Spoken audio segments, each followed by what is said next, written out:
Oke, Assalamualaikum warahmatullahi wabarakatuh. Di kesempatan ini kita akan bahas tentang menentukan kuartir, desil, dan persentil. Kita berbicara masalah data dulu. Data prinsipnya itu dibagi menjadi tiga, yaitu ada data tunggal, data berbobot, dan data kelompok. Lihat di sini, data tunggal seperti ini. Ini namanya data tunggal, data yang masih kondisinya belum di apa adanya. Nah, di sini data berbobot seperti ini, dan ini data kelompok. Nah, kita akan menghitung masing-masing data ini.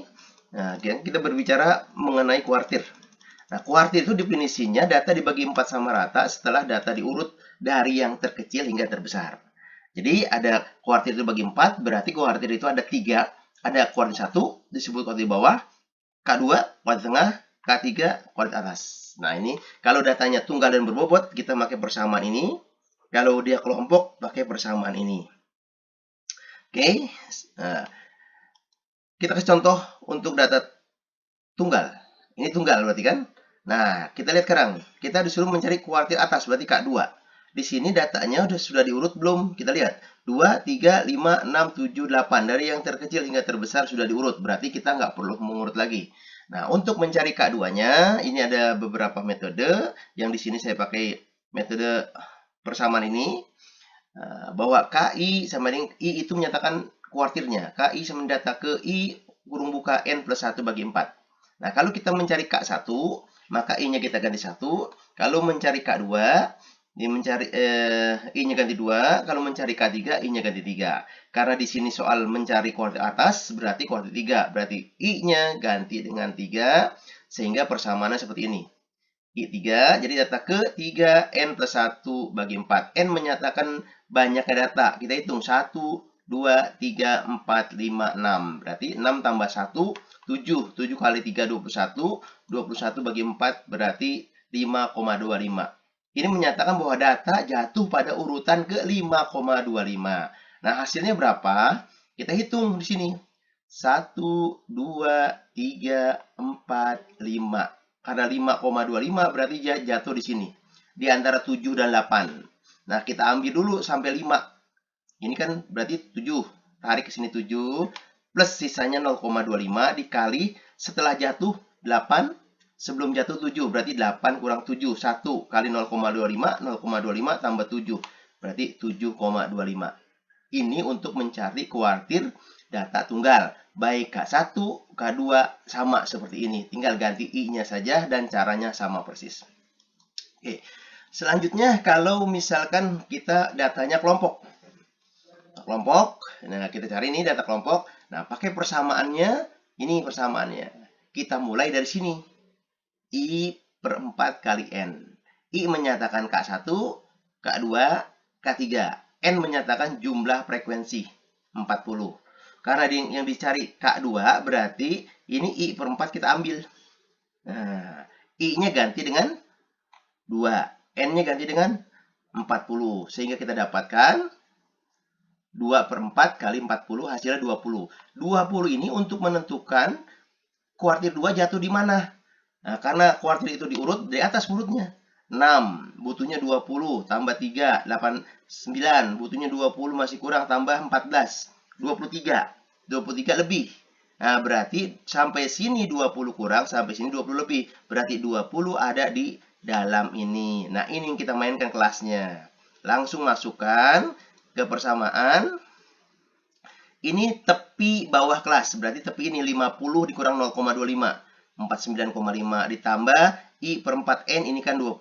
20 dikurang sigma frekuensi sebelum KI. Berarti sebelum ini 3 tambah 6. 9. Dibagi frekuensi KI. Frekuensinya tadi 14. Dikali 5. 5 itu interval. Jarak antar kelas. 45 kurang 40. 5. Tinggal hitung. Dapat hasilnya. Seperti itu untuk kuartir. Ya, kuartir 1 dan 3 sama caranya. Oke, kita lanjutkan desil. Desil prinsipnya sama, bahwa desil itu data dibagi 10 sama rata setelah data diurut dari yang kecil sampai yang besar. Rumusnya sama, itu ya prinsipnya dengan kuartil sama, cuma ganti kalau dibaginya 10. Di sini 10. Prinsipnya lain sama. Ya, sebagai contoh misalkan kita ambil desil 5 misalkan.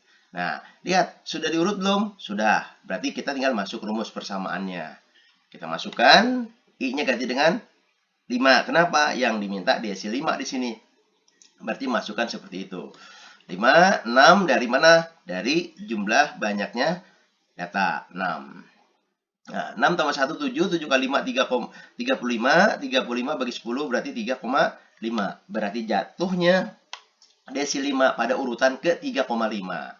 Nah, kita hitung 1, 2, 3. Nah, 3,5 jatuh di antara 5 dan 6. Berarti kita ambil sampai 3 dulu, 5. Sisanya 0,5 kali setelah jatuh 6 dikurangi sebelum jatuh 5. Berarti hasilnya 0,5 kali 1 tambah 5.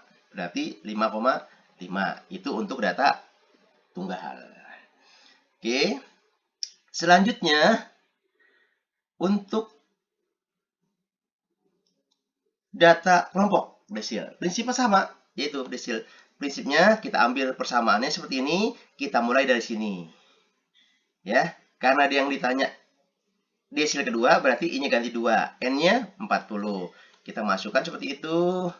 Dapat dia 8, berarti hitung dari atas. 6, butuhnya 8, tambah lagi 3, 9, tapi butuhnya 8. Berarti 8 ada di dalam sini. Ini yang kita mainkan kelasnya. Inilah desil desil yang kita cari. Desil kedua jatuh di sini. Kita masukkan rumus, tepi bawahnya 45 kurang 0,5, 44,5. Ini sama dengan berapa? 8 dikurang jumlah frekuensi sebelum ini. 6 dibagi frekuensi ini. 3 dikali interval, jarak antar kelas. 45 kurang 40. Nah, 5. Tinggal dihitung. Hasilnya adalah 47,8. Seperti itu. Oke, nah sekarang persentil. Persentil prinsipnya sama juga, yaitu di sini yang membedakan dia dibagi 100 karena persentil itu data dibagi 100 sama rata setelah data diurut. Nah, berarti kalau untuk datanya tunggal ya sama seperti tadi, ini langsung kita data kelompok, prinsipnya sama ya. Nah, data kelompok ini misalkan persentil ke 20. Nah, tinggal kita masukkan rumus seperti ini. Rumus seperti ini, kita ambil ini I per 100 kali N. Nah, N-nya berapa? 40. I-nya berapa? 20. Karena yang ditanya persentil 20. Kalau persentil 30 yang ditanya, I-nya ganti 30 dan seterusnya. Tinggal masukkan seperti ini. Nah, 20 per 100 kali 40 sama dengan 8. 8 kita hitung di atas. 6 butuhnya 8 kurang lagi tambah 3, 9. Nah, 8 ada di dalam sini. Ini kita mainkan masuk rumus persentil seperti ini. Nah, berarti tinggal masukkan LPI tepi bawahnya ini 45 kurang 0,5, 44,5. Terus ininya 8. Ininya jumlah frekuensi sebelum kelas ini 6. Dibagi frekuensi PI 3. Dikali interval jarak antar kelas 45 kurang 40, 5. Hasilnya seperti ini. Oke, sampai situ. Terima kasih. Mudah-mudahan bisa bermanfaat. Ya, sampai jumpa. Assalamualaikum warahmatullahi wabarakatuh.